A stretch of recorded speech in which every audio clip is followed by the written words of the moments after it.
মন্ত্রীরা সব কোথায় গেল, এমপিরা সব কোথায় গেল, কোথায় কাদের কাকা? ওদের সারা দেশটা বড় লাগে ফাঁকা ফাঁকা। পালাবো না, পালাবো না, পালাবো না, পালাবো না, যায় না তাদের দেখা। ওদের সারা দেশটা বড় লাগে ফাঁকা ফাঁকা।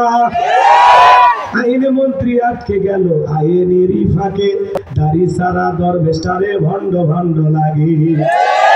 শুনেছি ভাই কত নেতা নেত্রী খাইতেছে ভাই ডান্ডা, বিচারপতি কালামানিকের ফাটিয়েছে নাকি আন্ডা।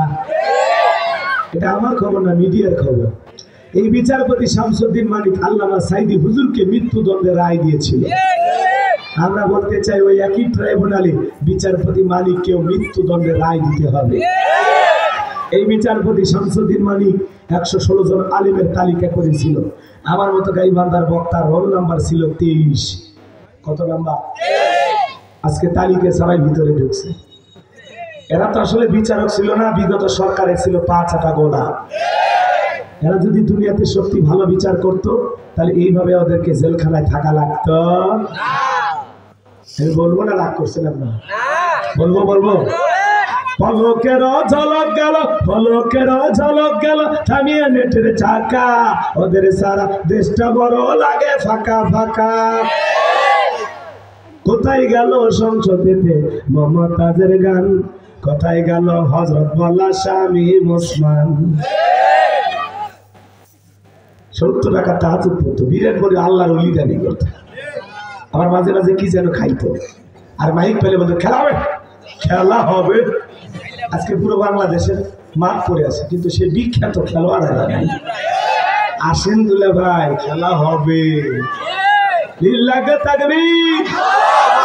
এই যে মুরব্বি, মুরব্বি ওঠেন কেন? কি হয়েছে? না বসেন। এই যে বাবাজি, একজনও উঠবেন না। যদি উঠে যান তাহলে বুঝবো ওই দলের লোক। আপনি ওঠেন, কে কি হয়েছে? বাস্তবতা শুনতে মনে চায় না, না কিসের? হয়তো কোনো ওঠা যাবে, পেশাব লাগলে বসে থাকেন। আর উঠবেনই তাহলে বসলেন কেন? কোনো ওটা উঠি নাই, 4টা বাজলে উঠে যাবেন। উঠে গেলে পরিবেশ নষ্ট হয়, দেখতে খারাপ লাগে। আমার আফসোস হয়, না জানি ওই লোকটা কি শুনতে আসছে।